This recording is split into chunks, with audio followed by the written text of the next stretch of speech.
Na 32 stupnja radi se od jutra do mraka, a noću pod reflektorima. Sve to ne bi li Maksimir ponovno zablistao.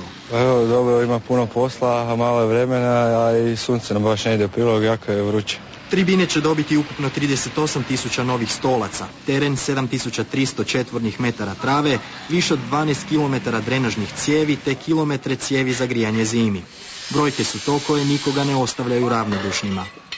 Prvi put bi Dinamova prva momčad trebala trenirati na novom travnjaku u Ponjaku 20 sati. Uz dorade u sigurnosti, 74 nova ulaza s brojačima, video nadzor i uređene sanitarne čvorove, izgrađena su i 4 pomoćna igrališta.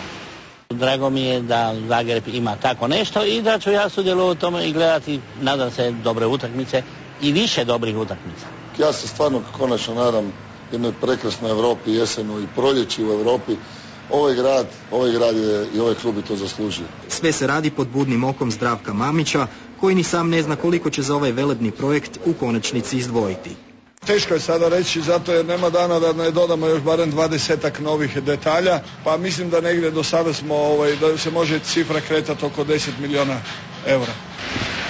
Pod zapadnom tribunom obnavlja se prostorija u kojoj će se održavati konferencije za novinare. Prve dojmove nakon Efčija doznaćete upravo odavdje. Maksimir će u srijedu biti spreman za pohod u plasman najprestižnijeg nogometnog natjecanja. Igračima ostaje dokazati da su bolji od azerbajdžanskog prvaka.